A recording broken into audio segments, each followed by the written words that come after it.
Hai semua, saya kongsikan cara nak buat navigation pane untuk membantu memudahkan penulisan proposal ataupun thesis semua.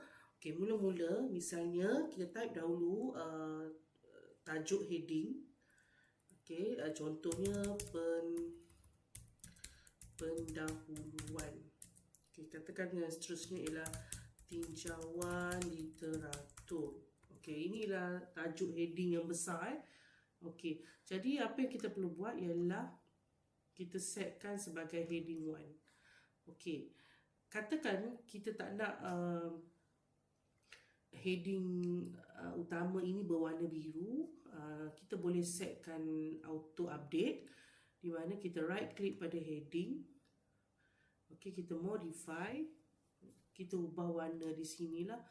Kita nak buat bold, size berapa, jenis tulisannya apa. Lepas tu kita tikkan automatically update. Okey, so nampak tak dia berubah terus. Okey, katakanlah saya tambah yang ketiga, iaitu metodologi kajian. Jadi saya highlight, saya tekan heading 1. Nampak tak dia berubah sama sahaja. Okey, sekarang ni katakanlah di bawah pendahuluan ni ada latar belakang sebagai subheading. Okey, boleh tambah di sini. Kita right click dekat pendahuluan, new subheading. Kalau nak heading lain, iaitu tajuk yang utama, kita buat new heading after. Ataupun jika ada sebelum pendahuluan tu ada contoh penghargaan, boleh buat new heading before. Okey, katakan saya nak buat new subheading, iaitu anak kepada pendahuluan ni. Jadi saya tekan new subheading, nampak di dekat bawah tu. Katakanlah saya nak buat latar belakang. Okey, highlight kan kat sini. Kita tengok daripada dekat mana.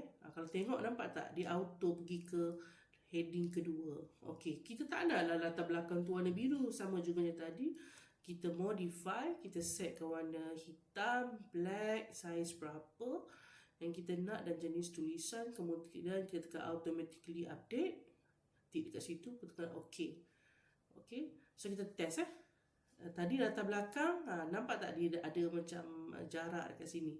So tu tandanya dia subheading lah. Okey, katakan yang ni saya pun ada subheading juga. Tinjauan literatur, katakanlah saya nak tarik teori lepas. Nampak tak? Dia sama saja dengan yang ini.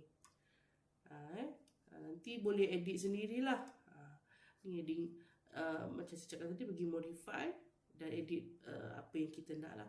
Itu saja, senang. Jadi tak adalah bila kita nak view dokumen, kita scroll letih kan. Kita terus pergi contoh latar belakang. So nampak nanti apa yang penulisan latar belakang, metodologi kajian, terus pergi pada metodologi kajian. Okey, tak perlu scroll.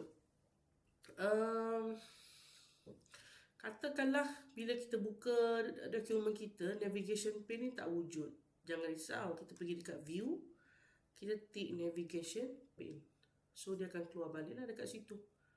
Okey, itu sahaja yang saya nak kongsi. Semoga bermanfaat.